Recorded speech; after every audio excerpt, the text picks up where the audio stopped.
کی head lines کے ساتھ میں ہوں آپ کی ہوسٹ لیلا اقبال۔ پنجاب میں بدترین صورتحال 74% آئی سی یو، 70% آکسیجن بیڈز بھر گئے۔ ایس او پیز کی خلاف ورزی پر کئی شہروں میں ایکشن، لاہور میں پبلک ٹرانسپورٹ پر پابندی۔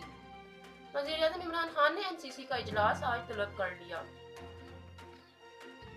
چین سے خریدی گئی ویکسین پاکستان پہنچ گئی۔ 3 سائنو ویکسین کی کھیپ 60,000 ڈوسز پر مشتمل۔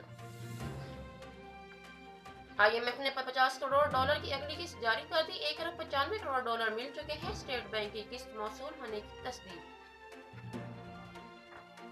پیٹرول ₹1.5 فی لیٹر تک سستا ہونے کا امکان۔ ڈیزل کی قیمت میں ₹2.5 کمی کا امکان۔ قیمتوں میں کمی کی سمری حکومت کو ارسال۔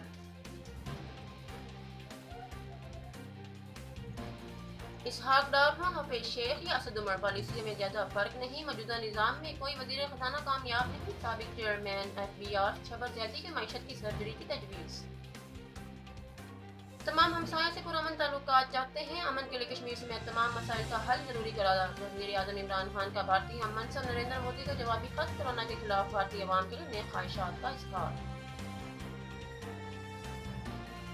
راولپنڈی آرمی چیف کا لاجسٹک انسٹالیشن کا دورہ۔ ترقیاتی اور تعمیراتی منصوبہ پر بریفنگ دی گئی۔ آرمی چیف سے یورپی یونین ڈنمارک کے سفیر کی ملاقات۔ افغان عمل میں پاکستان کے کردار کی تعریف۔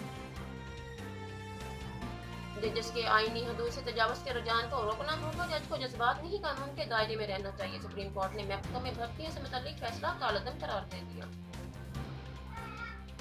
اور گینگ وار سرغنہ عزیر بلوچ مزید 2 مقدمات میں بری۔ عزیر بلوچ اب تک 61 میں سے 14 مقدمات میں بری ہو چکا۔